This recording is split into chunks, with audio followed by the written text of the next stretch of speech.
Olá pessoal, tudo bem? Aqui é a Isabela do Marketing da Green e a gente vai falar hoje um pouco mais sobre a doença da vaca louca.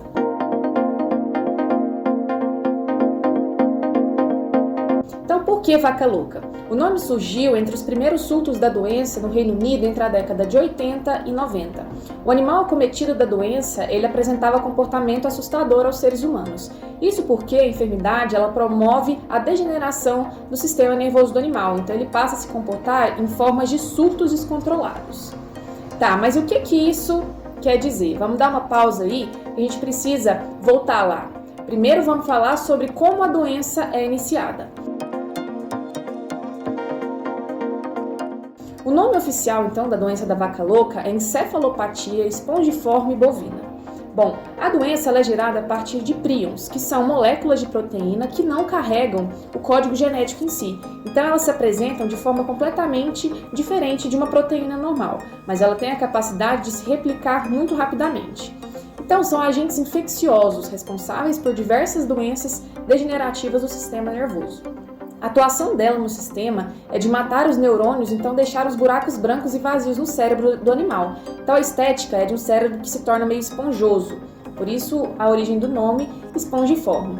Bom, e como que os bovinos são contaminados ou quais são os fatores que levam esse animal a ter essa doença? Bom, a gente deve dar atenção para as duas formas possíveis de adquirir essa doença. Existem os casos de origem atípica, que são casos de contaminação. Então, eles são bem diferentes.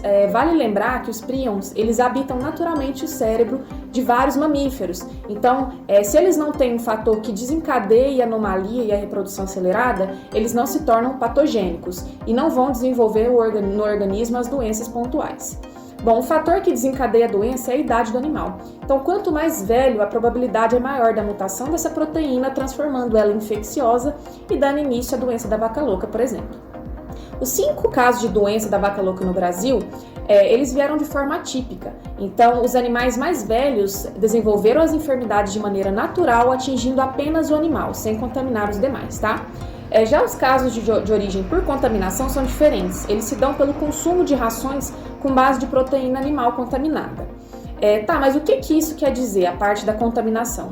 No Brasil, vale lembrar que é proibido o uso de ingredientes como farinha de ossos de outras espécies para compor a dieta dos bovinos, o que o pessoal chama de cama de porco, cama de frango, cama bovina, etc. Isso porque, caso algum animal contaminado foi sacrificado e é usado na produção dessa farinha, aí sim levaria a doença aos animais que consumirem aquela matéria. Por isso, essa prática não é aprovada. No Brasil, é uma forma ilegal, que acontece pouco ou não existe. Não é o caso do bovino diagnosticado no Brasil. Então, eles desenvolveram de forma atípica, sem a chance de contaminação aos outros animais, e as providências legais foram executadas nos animais infectados. Qual forma? Então, o isolamento do animal, não realizando o abate no ambiente de abate comercial, incinerando o corpo destes animais que foram atingidos pela doença. Agora, em 2021, a gente vê 2 novos casos da vaca louca no nosso país. Um diagnosticado no Mato Grosso e o outro em Minas Gerais. Todos de forma atípica, onde a doença desenvolveu só dentro do organismo desse animal abatido. Todas as ações sanitárias de mitigação e riscos foram iniciadas antes mesmo dos resultados divulgados pelos laboratórios, onde os materiais de análise foram enviados. Então, uma maneira super assertiva, mostra a responsabilidade e a prestação dos órgãos ao tomarem as providências cabíveis para gerar maior confiança e segurança sanitária. A Secretaria de Defesa Agropecuária do Ministério da Agricultura e Pecuária e Abastecimento, a MAPA, confirmou as ações e garantiu não haver riscos para a saúde humana ou animal. O Brasil se mantém, então, na classificação como país com risco insignificante para essa doença, não justificando, então, qualquer impacto no comércio dos animais e seus produtos ou subprodutos. Bom, e as exportações de carne, como é que elas ficam? Bom, como o Brasil seguiu os procedimentos corretos, notificando os casos oficialmente a Organização Mundial de Sanidade Animal, colocando à disposição todos os dados e informações claras sobre o ocorrido, gerando então segurança nas informações e buscando então esclarecer de forma simples os procedimentos realizados. De imediato, o Brasil cumpriu os protocolos sanitários firmados entre o país e a China, então o nosso país suspendeu temporariamente a exportação para a China, ficando assim, em segundo momento, o país asiático responsável por dar o próximo passo, que seria a liberação da barreira comercial. Os especialistas da área eles afirmam que a suspensão não deverá levar muito tempo.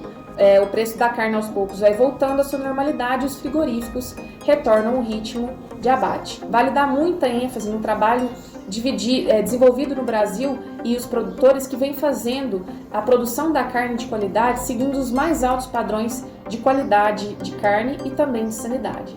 A gente deve sempre falar como o Brasil e todos os produtores desenvolvem estratégias e ações para que a gente cada vez mais consiga produzir em grande escala proteína bovina de qualidade que siga todos os padrões, tanto nacionais quanto internacionais. Os casos no Brasil que surgiram da vaca louca são atípicos. Todos os passos corretos foram tomados em aviso aos órgãos. Isso afirma também como os procedimentos de segurança, então os protocolos de segurança, principalmente dentro dos frigoríficos, são executados da melhor maneira. Então a gente deve esperar aí um processo mais rápido possível de liberação das barreiras para exportação para a China, que hoje é um player muito relevante para nós na parte de exportação de carne, e a gente deve aos poucos se tranquilizar, nos assegurando de que, principalmente nós que somos produtores, levamos a sanidade e os índices zootécnicos muito a sério e a gente desenvolve mesmo estratégias focadas em produzir carne de qualidade, com validade sanitária, para que a gente consiga levar a carne aí no prato dos brasileiros e também nos outros tantos continentes que a gente atende. Vamos dar um voto de confiança muito sério, levar informação de qualidade para a sociedade civil e para as pessoas também que estão ao nosso redor, para a gente ter certeza de que a gente está se posicionando bem, com segurança, quanto a qualquer outro tipo de doença também, de sanidade envolvendo a produção de carne, principalmente a carne bovina.